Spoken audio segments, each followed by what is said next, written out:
we just dial it back a few years to kind of what we inherited here, the former president invested billions of dollars in a border wall that was never going to work or be effective, instead of working towards comprehensive immigration reform. As part of the president's proposal he put forward on his first day in office, he proposed investing in smarter security at the border, something he'd be happy to work with governors on, and certainly we're open to having that conversation whenever they're ready to do that. Go ahead, Vija. And just more broadly on the Ukrainian aid. Sure. Since the Russian invasion started, the U.S. has provided more than $5 billion total when you factor in military, economic, humanitarian aid.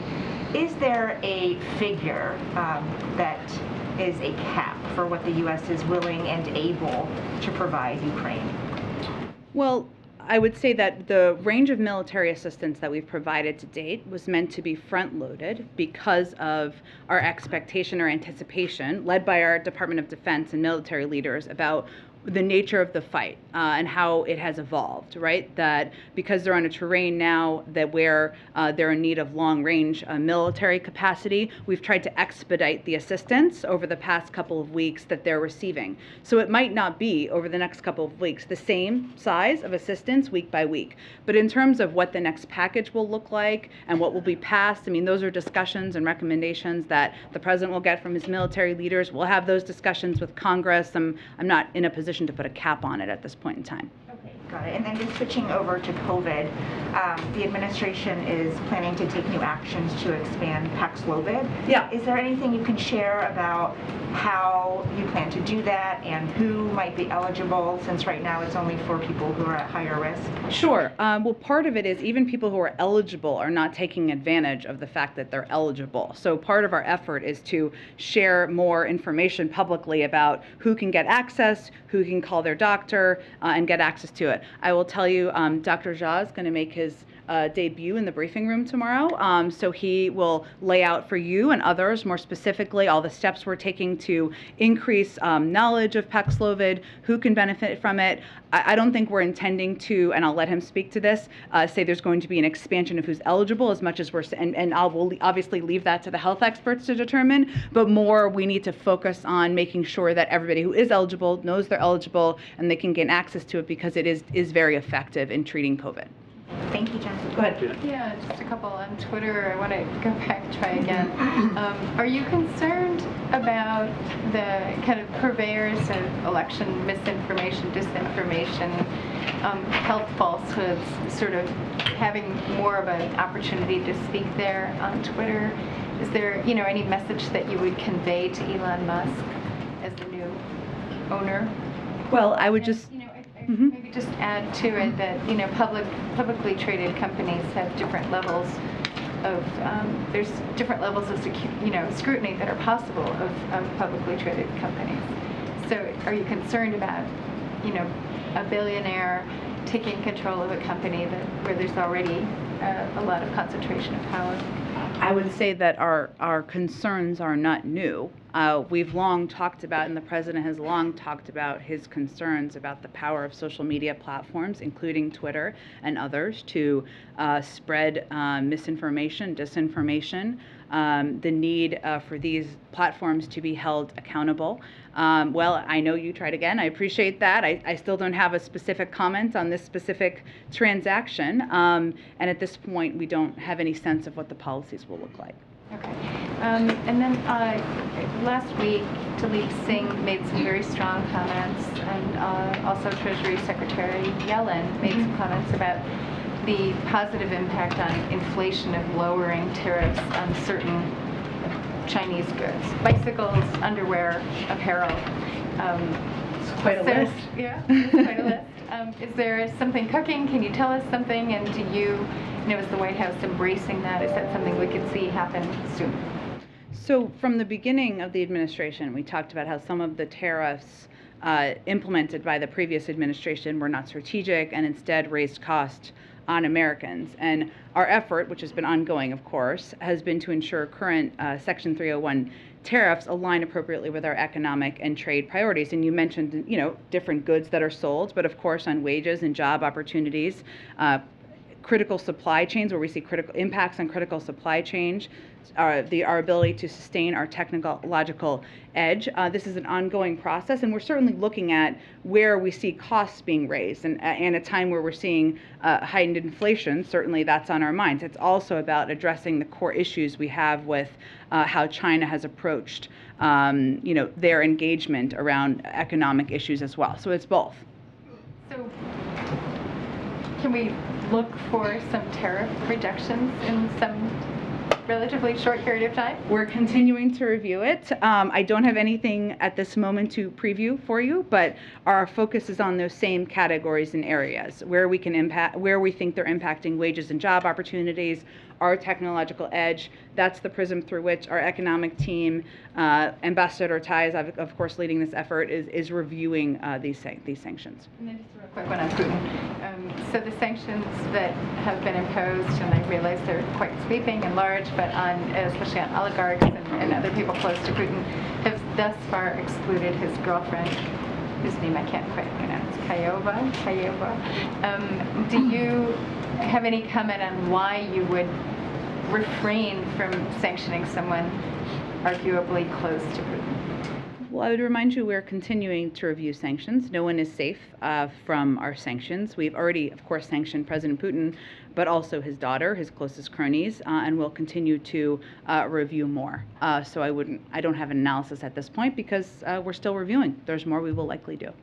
Go ahead. Jen, on just the broader strategy of helping Ukraine, there's obviously hurting Russia economically, hurting Russia militarily. Given that the U.S. has rolled out so many economic sanctions already against Russia and the heavy fighting that we're seeing now, should we expect that the help that the U.S. offers Ukraine going forward would be more heavily militarily focused as opposed to economic? Or is that the wrong way of looking at it? It's sort of all of the above? No, I understand your question. I think these are all discussions that we are having through the interagency, and there'll be a recommendation made to the president. I mean, there's no question they need additional military assistance as part of Secretary Austin's follow-up to his trip to Ukraine. He was in Germany today, meeting to discuss kind of the next steps and what their needs are as the battle and the war continues to evolve. But they are also going to have significant humanitarian and economic needs as well. So I would expect that all of them will continue to be touched on. But these are the discussions that are happening in the interagency process now. And is there any new updated U.S. assessment on any discontent or disagreement within Putin's top advisors or inner circle about the direction of the war? I don't have any assessment I can read out from here, any new assessment. And just one more on a different topic, just on inflation, given that it continues to be such a big concern for so many people. The president obviously doesn't have the luxury of wandering outside the White House. He can't, go fill up his car or go to the grocery store. Can you give us a sense of how he sort of is updated every day, how he gets a sense of how much does milk cost more today than a week ago? Just how does he sort of keep up to date on how much more expensive things are for the average American? I can assure you that the president sees himself as the kid from Scranton more than many people who work in his administration, and he is often the person who reminds people and members of his policy team in meetings what the impacts of rising food costs or gasoline costs or other issues are.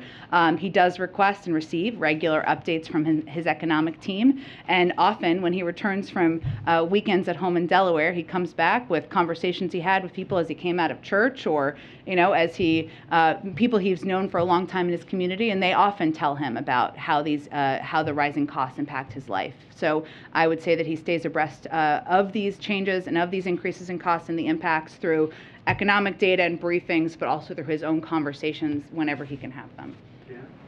Jen? Go ahead. I have a question here about following the recent Palestinian terror attacks from the Temple Mount and previous week of attacks that have killed many Israelis and wounded more.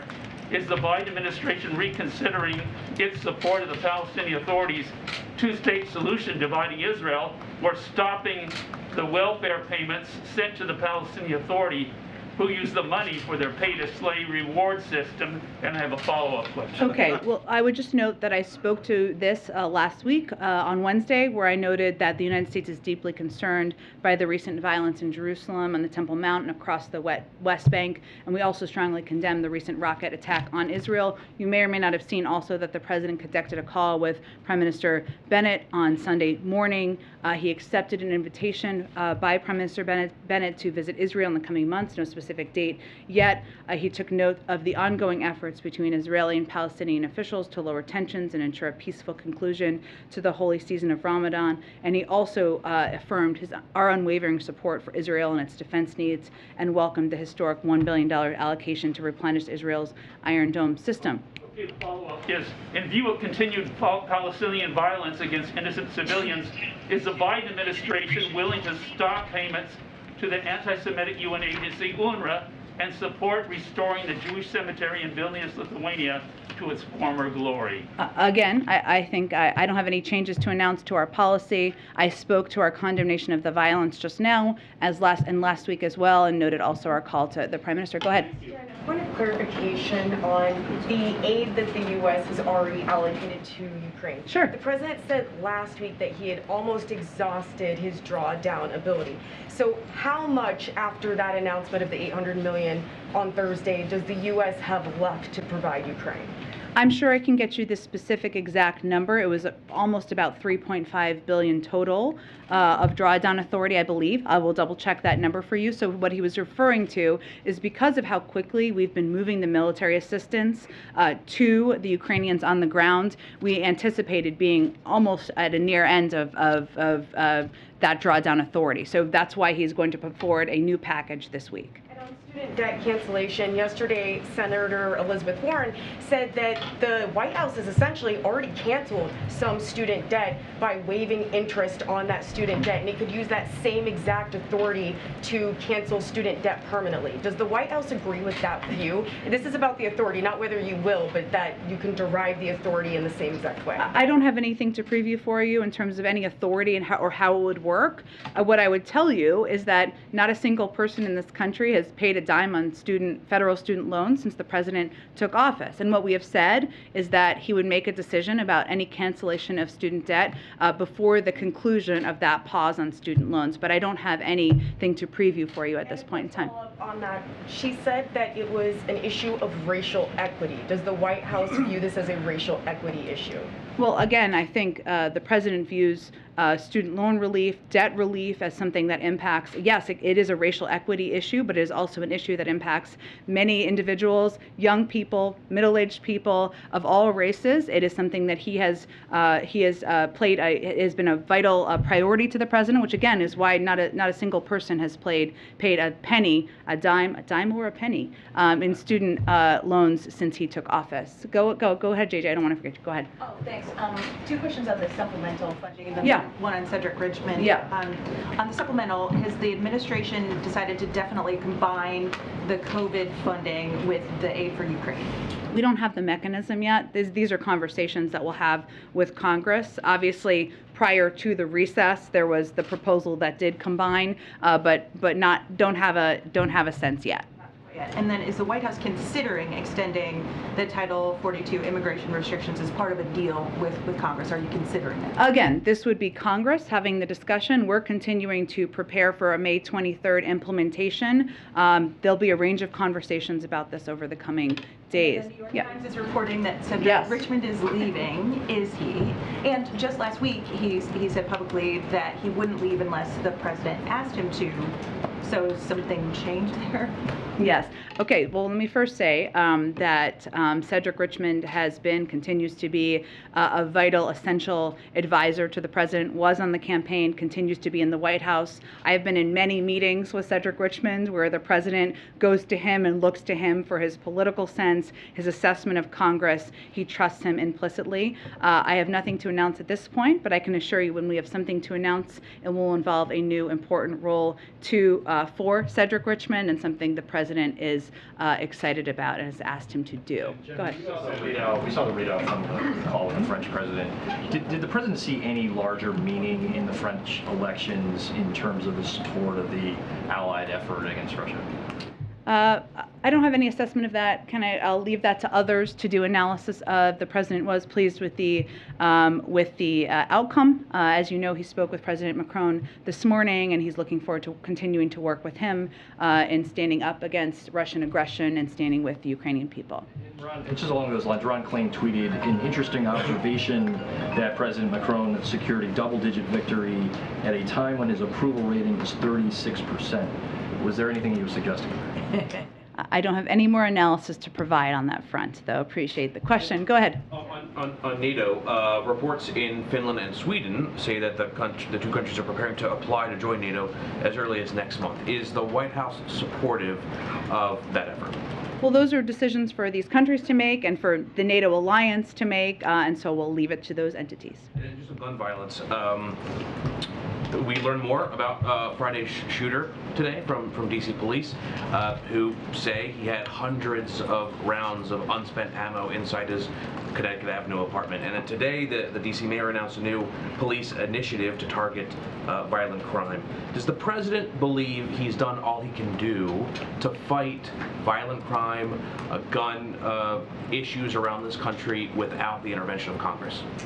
Well, he will continue to look for every authority he has to take steps to address gun violence, violent crimes across the country. The last time we had data was in 2020, I believe. And at that time, about 77% of homicides were done with a firearm. And you saw him talk 2 weeks ago now, it's all running together, but 2 weeks ago now, I believe, about ghost guns and the steps that he is going to continue to take to address ghost guns, which we have seen have a rising role in gun deaths and gun targeting over the past several months. I would also note that then, when he was doing that event, he highlighted that 2 LA sheriff's deputies who had been wounded by a shooter using a ghost gun. So that's just even an example of how even these ghost guns are being used to target police as well, which is also a problem. So I would say, of course, there are significant steps that Congress can take that would make these laws permanent. That is the president's first preference, whether it's background checks, banning assault weapons. These are laws that he has led the effort to pass throughout his career, many decades, but he will continue to look for any steps he can take using his own authorities, as he has done several times since taking office. I think he's done more than any other president using executive authority. Go ahead. Thanks, Jen. 2 questions for you. President Biden made his first endorsement of the midterm election cycle on Saturday, endorsing Congressman Kurt Schrader. Why did he decide to weigh in on this race first? And what would you say to some progressives who are frustrated that he endorsed Schrader over his opponent? I certainly understand your question. I don't make the rules, but the rules are I can't speak a lot about politics from here. So I would point you to the DNC, and I would point you to Congressman Schrader's office. Second question for you. There's been a fair bit of speculation about Vladimir Putin's health based on recent videos of him. Has the White House made an assessment on this matter, and have concerns been raised internally at all about this topic? I don't have any assessment to offer from here or any particular comment on the mental health of President Putin. Go ahead. Yeah, Jen, back to Title 42 quickly. I want to make sure I'm understanding what you're saying today. I hear you talking about discussions going forward, the debate that's happening, all of that. Are you saying that Title 42, I know you're prepared to lift the current policy May 23rd. Are you saying that will happen unless Congress acts? Or are you saying the White House might do something else? Congress would have to take action in order for the date not to be May 23rd. On Hunter Biden, the New York Post is reporting, looking at White House visitor logs, there were 19 visits to the White House while the president was vice president by Hunter Biden's business partner, including one with the vice president. Can you help us understand why that business partner had access and what those meetings were about? I don't have any information on that. I'm happy to check and see if we have any more comment. Former Senator David Perdue last night, hoping to be a senator again, opened his debate by saying that the 2020 election was rigged and stolen. We know that most courts have ruled that it was fair. There's no evidence of fraud. But I wonder what you make of those comments, and has the White House done enough to push back and to make it clear that the election was not stolen? I think that speaks to the former president's hold over factions of the Republican Party, not facts. Go ahead. Thank you so much, Jen. Two questions on Brazil. First, last Friday, President Biden said the United States and rich countries should be paying Brazil to protect the Amazon. And he said he's trying to get this done. So what exactly is he trying to do? Is he trying to work with other rich countries, negotiating with Brazil? Is he ready to provide financial support to Brazil, and how much would that be? So the science is, in the president's view, and the reason he made these comments, is that the science has only become more clear that the world needs to both strengthen and accelerate emissions reductions, and part of that goal is includes conserving global forest ecosystems that remove carbon from the atmosphere and store more carbon than they emit in a year, serving as carbon sinks. So President Biden recognized the necessity of mobilizing funding from world governments and the private sector, and the plan to conserve global forests, the critical carbon sinks launched at COP26, aims to mobilize finance from the public and private sector with a strong focus on levering private sector finance through market mechanisms. So that's what he was speaking to, and certainly an effort he continues to support. And there is a delegation today from the State Department in Brazil. I wonder if this trip has anything to do with the war in Ukraine, and perhaps the United States seeking or interested in working with Brazil on food and energy security. I would really point you to the State Department. We are working with a range of countries, obviously, on addressing where we see any food shortages around the world, and obviously Ukraine is front and center on the minds of most global leaders.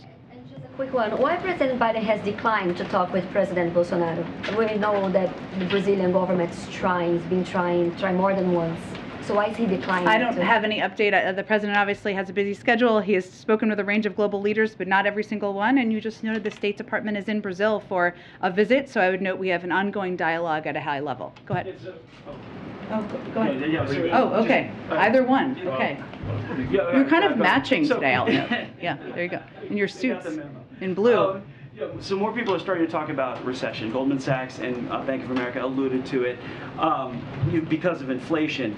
The steps that have been taken so far haven't seemed to work to get inflation to come back down. What additional steps are you guys looking at to curb inflation, as well as the feeling that the economy is headed in the wrong direction? Well, I would say first, there are a number of strong economic indicators that we would point to. We created more jobs last year than any year in American history. The unemployment rate is at 3.6%. We know that costs are too high. Inflation, which the Federal Reserve has purview over, still projects that it will moderate by the end of the year. There are a number of steps they have, and they have indicated they have the plans to recalibrate. We support that effort. They have a lot of power here in terms of taking steps to address inflation. We are not, the president is not waiting for that to happen, and he's taking steps to address where we see costs increasing in different areas that impact the American people's pocketbooks, whether it's gas prices. Obviously, he made an announcement to tap the Strategic Petroleum Reserve, led the global release, led an effort to release from the globally to bring down gas prices. We've also taken steps to fix issues with our supply chain to make sure goods are moving as quickly as possible. And there's a lot of interest, continues to be in Congress, to take steps to lower costs on prescription drugs, healthcare, elder care, child care. Those are all steps that are based on the president's proposals. The president has pushed those spending proposals. The San Francisco Federal Reserve released a report. They'd be fully paid for, so they're not actually spending proposals. They're proposals to lower costs that are fully paid for. The San Francisco Federal Reserve released a report saying that government spending accounted for 3% of the inflation that we're seeing now. So is spending more really the way to go? Well, again, I think if you look back at where we were a year and a half ago, we're at the point where there was a significant economic downturn, where people were really suffering, struggling to put food on the table. People were out of work. And what we did at that time is take steps to help stem that economic downturn. And that was a decision made that the president continues to believe was in the interest of the American people. Well, let's go on China. Looking at more lockdowns now, Beijing may be involved in that. Is there anything that the administration is looking at doing to help the supply chains if this clogs up again? Yeah, so we're following this very closely, and as you know, there are a couple of different issues at play here. There's obviously Shenzhen, which has kind of reopened, and they had moved around where their goods were being produced and moved around which ports they were going through. Shanghai, obviously, and there are a couple of industries that were being impacted. We haven't seen at this point a decrease in ships coming to our ports in California from Asia. We obviously are continuing to monitor that, and Beijing has increased their testing, which could be a precursor to a lockdown, but we don't know at this point. So what we're doing right now is we're closely monitoring. The State Department is, our economic team is, but we haven't seen a slowdown in ships coming to our ports in California. If there's an increase as lockdowns decrease in some parts of China, we'll also be prepared for that because we've been able to take steps to reduce the number of cargo ships there. Just one question, Jen. There's been a lot of explosions and strange fires at quite significant places in Russia over the last couple of weeks. Just most recently in the city of Bryansk, these oil containers blew up. There's a lot of speculation over what's causing it, and obviously one of the theories would be that the Ukrainians somehow are doing it. What is the U.S. position on Ukraine attacking inside Russian territory? Is this something that the U.S. would encourage them to do and try and help them do, in terms of the weapons, or is it something maybe where you advise the Ukrainians not to go there? We don't have any confirmation of that. Ukraine is defending their own country, so I'm just not going to speak to a hypothetical. I'm not asking for confirmation on things that have happened. It's just there's obviously a lot of speculation, and it's kind of an obvious point, right? Like they're fighting the Russians tooth and nail inside their own country, quite often near the borders, and the Russians are inside their country. So is there a U.S. position on whether the Ukrainians should have the right, or maybe even be encouraged to take their fight beyond their border? Again, that is a hypothetical, so I'm not going to speak to it. Ukraine's country is being invaded. Russia is invading their country. That's what we're supporting them for, and there's been no confirmation of what you're detailing, so I'm just not going to speak to it. Go ahead. If I may, we know the Congressional Hispanic Caucus members are here meeting with the president. I wonder if immigration and also Title 42 is being discussed, and I don't know how much you can reveal about that meeting that is taking place this afternoon. So I don't have a readout of the meeting at this point in time. I would note that this is part of the series of meetings, as I noted earlier, that the president is doing with a range of the caucuses in Congress. He did the Congressional Black Caucus, he did KPAC, and he did these last year as well. So we certainly expect immigration to be a topic of discussion, but I would note that the CHC also has a stated position on Title 42 as a caucus, which is that they oppose any change to the decisions that has been made. So anything could be discussed, but I wouldn't anticipate that being a major topic. If I may, on Transnistria. Sorry, Mal, come to you next. Go ahead. If I may, on Transnistria, there appears to have been some kind of attack on the Ministry of State Security. We know that Moscow has been talking about this area possibly entering the conflict. It seemed it happened on a holiday when there wouldn't have been people in the building. Does this bear the hallmarks of a false flag operation of the sort that you've been warning us about? Yeah, I've seen the reports. I don't, obviously we have, of course, but I don't have any confirmation of the specifics or the details at this point in time. From here. Question on malaria. Go ahead, Matt. Did you have a question? Yeah, I just have two. The first is with the CHC coming. Yeah. Some have wanted Biden, the administration, to do more on executive actions related to immigration.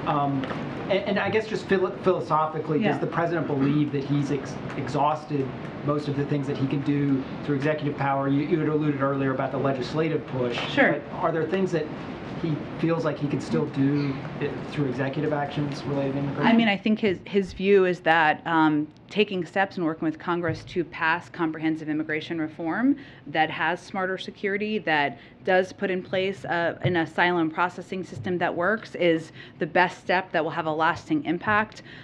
Obviously, we're continuing to assess any executive actions we can take, but he'll, I think, continue to discuss legislative actions as well. And then secondly, you had mentioned this at the top about the toxic exposures, and that the president wants comprehensive comprehensive legislation to be passed. The House has passed a version related to this. The Senate has passed a version. Yeah. The Senate version is sometimes criticized by advocates as not going far enough. So does the president have a stance on which piece of legislation he views as addressing this issue comprehensively? Is he getting involved in that? There's other legislation that hasn't been passed in the Senate that also grapples with this issue. Sure. I mean, obviously, as you know, now the next step is for both bodies of Congress to work together and figure out the path forward. We did issue a SAP on the PAC Act. So beyond that, I don't think I have anything more to update you on the position. Go ahead. Thanks, Jen. I had a question on Title 42, at the risk of this being a dumb question. So if the CDC is able to extend Title 42, why is it up to Congress? Can you just help people understand why it's on Congress to extend it now? Sure. Congress gave the CDC authority to determine when the conditions would be met to lift Title 42, which again has never been an immigration authority or an immigration policy. It's always been a health authority. So when they determined we no longer had the conditions where we had to take action to quickly deport people who came to the country, they made that health decision based on data and science and the CDC decision making. Congress would need to make any decision about a change to the authority they gave the CDC. Doesn't have the authority to just say things have changed again. If the health and data conditions changed, they could certainly make a different decision, sure, but they make decisions based on health and data, not based on politics or where members of Congress sit. Another coronavirus. Actually, a follow-up on that question and something that was asked earlier. Is the president willing to sign something if it comes to his desk as part of a legislative package that would change the rules for how Title 42 is administered? Because if it is in fact, it is up to Congress, ultimately that would get to the president's desk and he would ultimately have to either sign it or veto it. There's a lot of steps between now and then, so at this point that's very premature. There are many members who strongly would like to see Title 42 extended. There are many who strongly have the other point of view. So we are not anywhere near that point in time. Go ahead. The Surgeon General has said that misinformation about COVID amounts to a public health crisis. Yeah. I'm wondering, regardless of ownership, would the White House be interested in working with Twitter like it has in the past to continue to combat this kind of misinformation? Or are we in a different part of the pandemic where that kind of partnership is no longer necessary? Well, I think we engage regularly with all social media platforms about steps that can be taken. That has continued, and I'm sure it will continue. But there are also reforms that we think Congress could take, and we would support taking, including reforming Section 230, enacting antitrust reforms, requiring more transparency, and the president is encouraged by the bipartisan support for or engagement in those efforts. On the US and its allies in the Pacific, they've clearly been blindsided by China's security pact with the Solomon Islands, a very strategic location in the Pacific.